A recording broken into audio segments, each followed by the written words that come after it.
కమల్ హాసన్ నటించినటువంటి తగ్ life cinema ప్రపంచవ్యాప్తంగా రిలీజ్ అయింది. కానీ కర్ణాటకలో మాత్రం రిలీజ్ కాలేదు. కారణం ఏంటంటే ఈ మధ్యకాలంలో మీకు అందరికీ తెలుసు వివాదాస్పదమైనటువంటి కమల్ హాసన్ వ్యాఖ్యలు.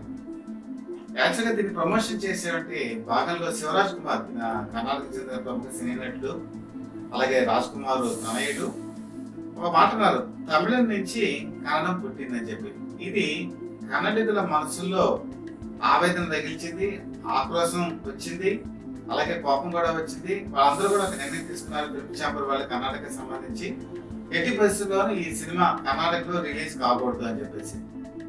అయితే ఒక చిన్న వివాదాన్ని సమస్పేట్గా చేయొచ్చు. అంటే టీ కప్పులో తుఫాన్ అంటారు కదా.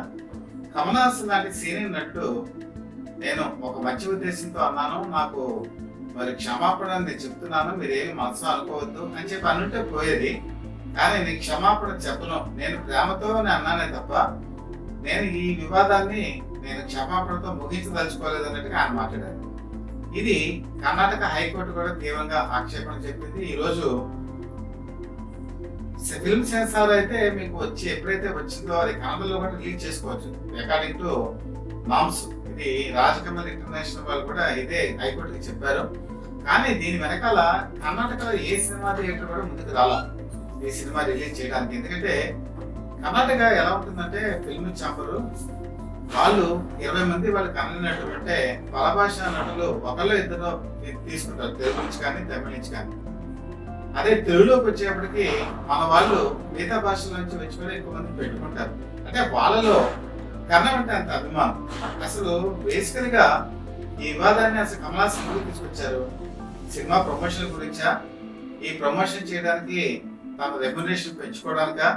అంటే కమల్ హాసన్ రెమ్యునరేషన్ పెంచుకోవడం అంటే ఆయన మొత్తం బ్రహ్మాండమైన సినిమా తీశారు కదా. అంటే భారతీయుడు 2 ఈ సినిమా రిలీజ్ అయిన తర్వాత అట్టర్ ఫ్లాప్ అయిపోయింది. అసలు కమల్ హాసన్ స్థాయికి ఏమాత్రం అందుకోలేకపోయింది. దీంతో ఇప్పుడు రెమ్యునరేషన్ పోలం. ఆయన సినిమాలు కనుక హిట్ కాకపోతే రెమ్యునరేషన్ రాదు.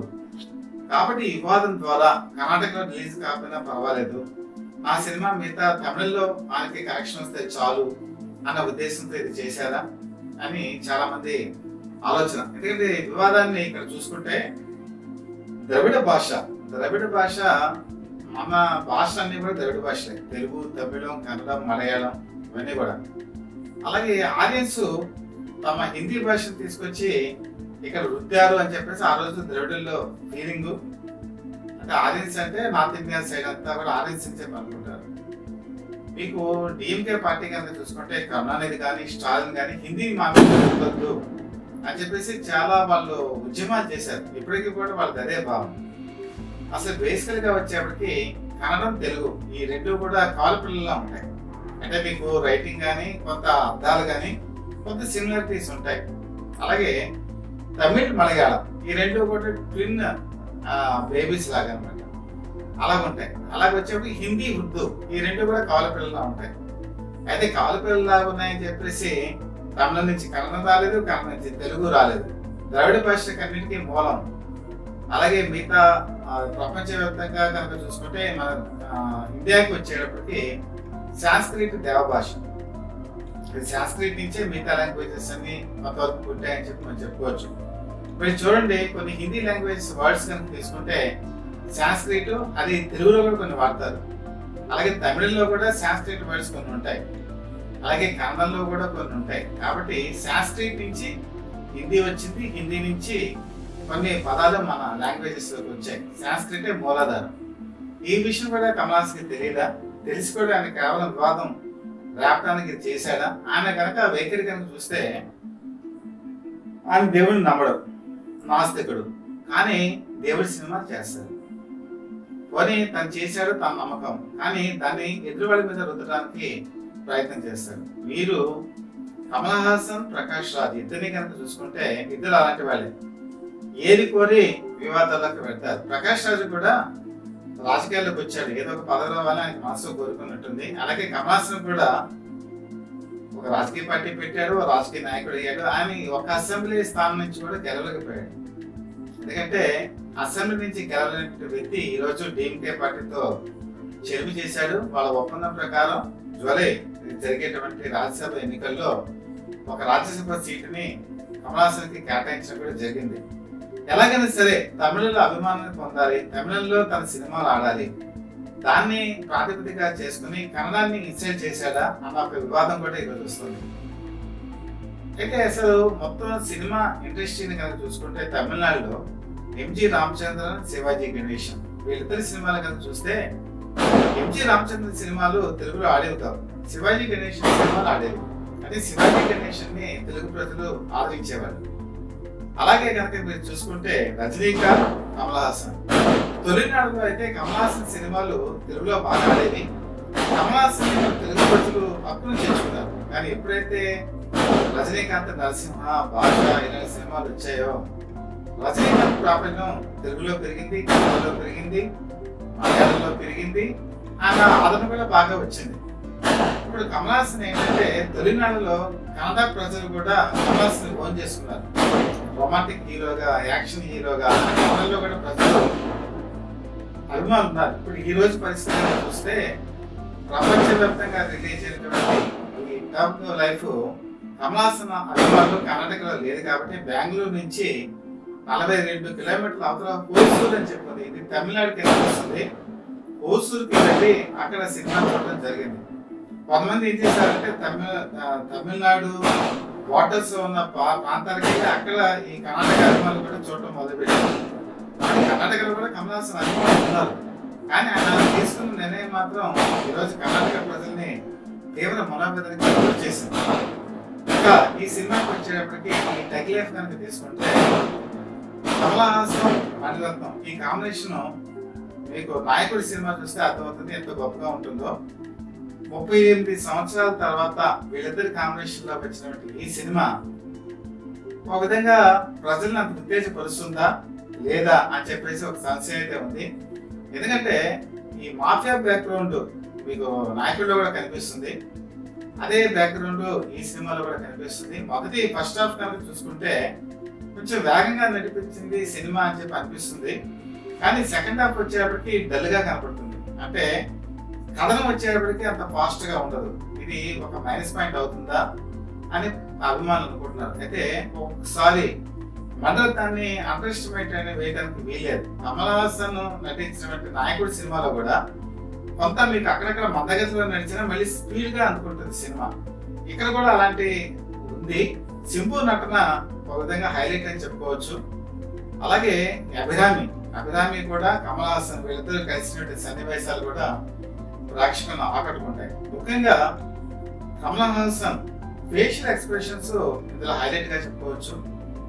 రెహమాన్ మ్యూజిక్ మణిరత్నం సినిమాకి ప్లస్ పాయింట్ ఎప్పుడు కూడా. ముఖ్యంగా బ్యాక్గ్రౌండ్ మ్యూజిక్, ఈ బ్యాక్గ్రౌండ్ మ్యూజిక్ ని రెహమాన్ అద్భుతంగా తీయడం జరిగింది. త్రిష ఈ సినిమాలో తన పరిధిలో అద్భుతంగా నటించింది. సింబు, త్రిష అలాగే అభిరామి, కమల్ హాసన్ ఈ సినిమాకి ఒక పట్టును తీసుకొచ్చారు. అలాగే నాజర్ యాక్షన్ కూడా ఇందులో చెప్పుకోవాలి. అంటే ఇక్కడ బేసికల్ గా మాఫియా అనేది ఎలా ఉంటుందంటే ఆ రోజు పూర్వకాలంలో చిన్న చిన్న సంస్థానాలు, జమీందారీ వ్యవస్థ ఉన్నప్పుడు పెద్ద పెద్ద రాజ్యాల విషయంలో కూడా రాజ్యాధికారం గురించి పోరాడతారు. ఆ పోరాటం ఎందుకు ఉంటుందంటే కుర్చీ గురించి, అంటే సింహాసనం గురించి, తర్వాత ఆస్తి గురించి, అంటే ఆ రాజ్యంలో ఉన్నటువంటి ధన సంపద, అలాగే వెన్నుపోటు పొడుచుకోవడం. మాఫియాలో ఎక్కడైనా సరే చాలా మాఫియా మూటాలు కనుక చూసుకుంటే ఇవి ఖచ్చితంగా కనబడతాయి. అంటే మీకు నాయకుడి సినిమా వచ్చేటప్పటికి ఒక గ్యాంగ్స్టర్, మాఫియా లీడర్ బయట ప్రపంచంతో పోరాడినటువంటి సందర్భాలు ఆ సినిమాలో హైలైట్ గా చూపిస్తే, ఈ సినిమాలోకి వచ్చేటప్పటికి గ్యాంగ్ లో ఉన్నటువంటి ఇంటర్నల్ వార్ ఇది ఈ సినిమాలో చూపించడం జరిగింది. చాలా వరకు మణిరత్నం వ్యూలో కనుక చూసుకుంటే ఈ సినిమా చాలా గొప్పగా తీసాడని అనిపించుకోవచ్చు. కానీ ఈ సినిమా ఈ నేటి తరానికి ఆకట్టుకుంటుందా లేదా అనేది ఒక డౌట్. మణిరత్నం ఆలోచనలు, ఆశయాలు, ఆ సినిమా రూపకల్పన. మీకు కడలి సినిమా తీసుకోండి, కడలి సినిమా రిలీజ్ అయింది, ఆ రోజు ప్రేక్షకులకు నచ్చల. అమృత అనేటువంటి ఒక సినిమా రిలీజ్ అయింది, ఆ సినిమా రిలీజ్ అయినప్పుడు కూడా థియేటర్స్ లో నచ్చల.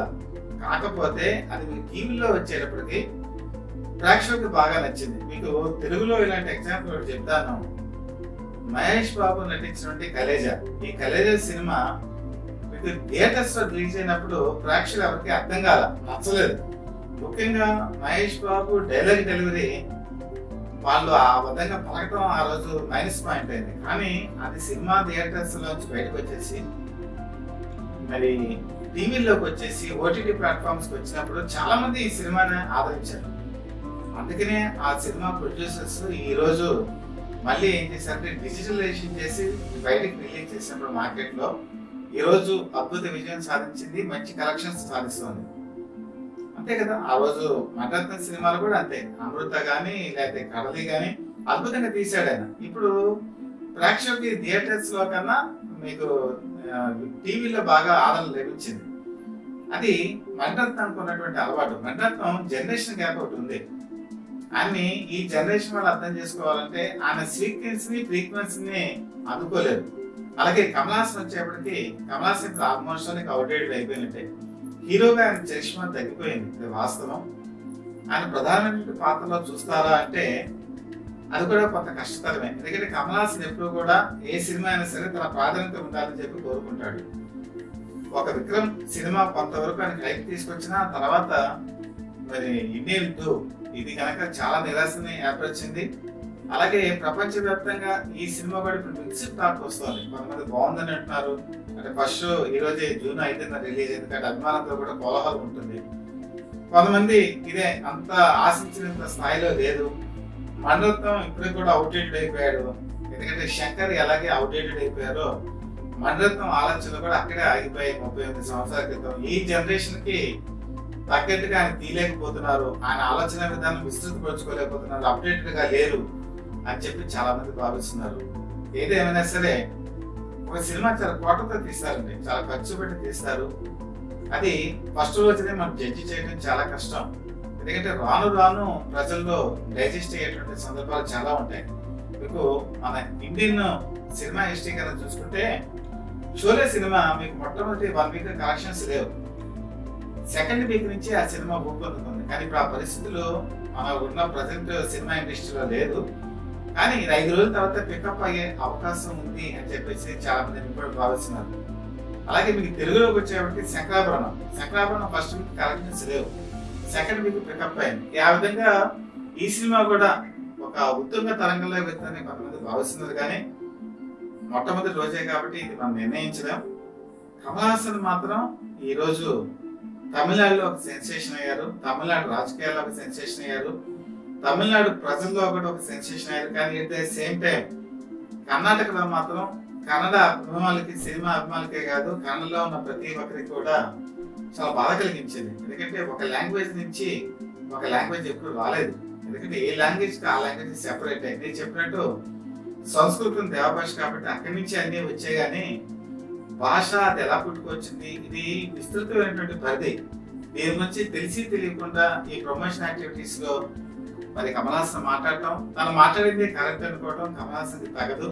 ఎందుకంటే తొలినాళ్ళలో ఆయన చాలా మంచి సినిమా చేశారు. ఆకలి రాజ్యం తీసుకున్నా లేకపోతే ఎర్ర గులాబీ తీసుకున్నా ఆ అభిమానులు అందరికీ అదే గుర్తుండిపోతుంది. వసంత కోటల్లో ఆయన యాక్షన్ కనుక చూసుకుంటే ఎప్పటికీ కూడా ప్రజలు గుర్తుపెట్టుకుంటారు. అమావాస్య చంద్రుడు ఆ నటన హైలైట్. ఇలా చాలా సినిమాలు ఉన్నాయండి తెలుగులో కానీ కన్నడంలో కానీ, వీళ్ళందరూ కూడా ఆయన నటన గుర్తుపెట్టుకుంటారు. కానీ తన ప్రతిష్టను ఆయనే తను దిగదార్చుకుంటున్నారా, అనవసరమైన వ్యాఖ్యలు చేస్తున్నారా, అలాగే తను ఏది మాట్లాడితే అదే కరెక్ట్ అని అనుకుంటున్నారా అని ఇంకో మాట కూడా ఈ మధ్యకాలంలో ఒక మాట ఉన్నారు, నన్ను మించిన మహానుడు ఎవరైనా ఉన్నారని. చాలా తప్పండి. కమల్ హాసన్ గారు, కమల్ హాసన్ మీకంటే ముందు ఎన్టీ రామారావు గారు ఉన్నారు, అక్కడ తమిళలో Shivaji Ganesan, MG Ramachandran, Akkineni Nageswara Rao, super star Krishna, ఎంతో మంది మంచి నటులు ఉన్నారండి. మన నటన మన ఎదురువాళ్ళు పోవడాలే కానీ మనకు మనం ఓడుకోకూడదు. ఒక విధంగా అహం బ్రహ్మస్మి, అది ego problem, attitude problem Kamal Haasan ఉంది.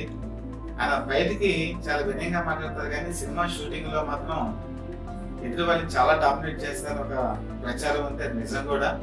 ఎప్పటికైనా కమల్ హాసన్ తన పదాలను మార్చుకొని రాజ్యసభకి వెళ్తున్నారు కాబట్టి తమిళనాడు ప్రజలకైనా మంచి చేస్తే ఆ ప్రజలు గుర్తుపెట్టుకుంటారు. యాటిట్యూడ్ ప్రాబ్లం వదిలేసుకొని, ఈగో ప్రాబ్లం వదిలేసుకొని ఆయన ముందుకు వెళ్ళగలిగితే రాబోయే కాలంలో కూడా మంచి సినిమాలు చేసేటువంటి అవకాశం ఉంటుంది. ఏదైనా ఒక మన ఇండస్ట్రీ, తెలుగు సినిమా కాదు మొత్తం ఇండస్ట్రీకే మణిరత్నం ఒక ఆదర్శప్రాయం ఘర్షణ లాంటి సినిమాలు ఆ రోజు తీసి ఆకట్టుకున్నాడు ఆయన ఒరవడి కొంతవరకు మసకబారిందా అన్న అనుమానం కూడా ఈ సినిమా చూస్తే కలుగుతుంది. నేను చెప్పినట్టు ఏది ఇప్పుడే చెప్పలేం కాబట్టి ఇప్పుడు ప్రజెంట్ ట్రెండ్ అయితే మిక్స్డ్ టాక్ వచ్చింది. రాబోయే కాలం ఈ సినిమా ఎలా ఆడుతుందనేది ప్రజలే నిర్ణయించాలి, ప్రేక్షకులే నిర్ణయించాలి. అలాగే ఈ సినిమాలకు సంబంధించిన దగ్గర అనేక రకాల అంశాల మీద సత్యాప్రద పీపుల్ లైవ్ టీవీ మీకు ప్రసారాలు అందజేస్తుంది. మీకు గనక కంటెంట్ నచ్చినట్లయితే లైక్ చేయండి, బెల్ ఐకాన్ ప్రెస్ చేసి సబ్స్క్రైబ్ చేసుకోండి. మీ అభిప్రాయాలు ఏవైనా ఉంటే మాకు కామెంట్స్ రూపంలో తెలియచేయండి. మేము తప్పనిసరిగా ముందు కార్యక్రమాల్లో మంచి క్వాలిటీతో మంచి ప్రసారాలు అందజేస్తామని చెప్పి మీకు మనస్ఫూర్తిగా తెలియజేస్తూ మీ మిత్రుడు DVSS కృష్ణప్రసాద్.